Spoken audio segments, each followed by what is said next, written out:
Hello everyone, my name is Remy and today we are going to tackle the above equation, which is a complex algebra equation. In this video, we are going to break it down step by step as follows. Our goal is to find the value of x that makes this equation to be true. The first step will be to expand the terms. So first, let's distribute the numbers outside the parentheses. Then we go ahead and expand on the left side, which is 4 into brackets 2x minus 3, which is equated to 8x minus 12. We then add 5, which becomes 8x minus 12 plus 5, which is equated to 8x minus 7.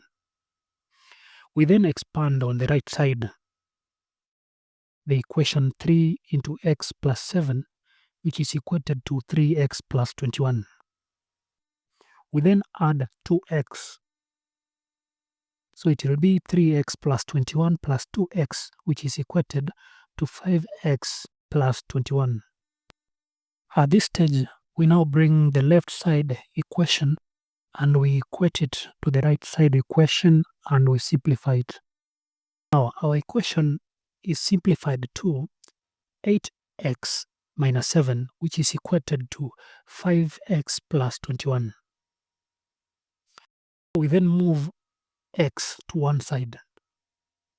So to get all the terms with x on one side, we subtract 5x from both sides. The equation becomes 8x minus 5x minus 7, which is equated to 5x minus 5x plus 21. This is then simplified to 3x minus 7, which is equated to 21. The next step, we isolate x.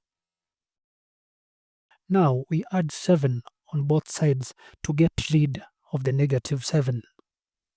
So the equation becomes 3x minus 7 plus 7, which is equated to 21 plus 7. And now we get 3x, which is equated to 28. So at this stage, we now divide 3 on both sides. So x becomes 28 over 3. You can go ahead and divide and get a fraction, or you can just use the answer the way it is. And that's it. If you found this helpful, hit the like button and subscribe for more math tutorials. Let me know in the comments if you have any other question you'd like me to solve. Thank you for watching.